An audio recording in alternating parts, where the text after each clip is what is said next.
TTAI，打开浏览器，输入网址。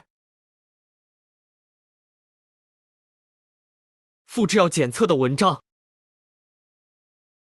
第一步，使用 AI 内容检测。粘贴内容到左侧，并点击 AI 撰写率检测。后台算法和算力在疯狂运作，经过几秒时间，会给出精确的检测结果。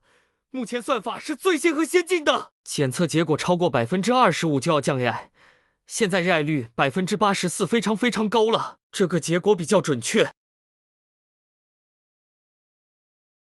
开始降 AI 率，打开右上角菜内容改写，里面有台免费检测的软件介绍，把内容复制到左边框，点击智能生成，几秒后，降低 AI 率的文章就改好了。因为算力是自有的，所以速度比较快。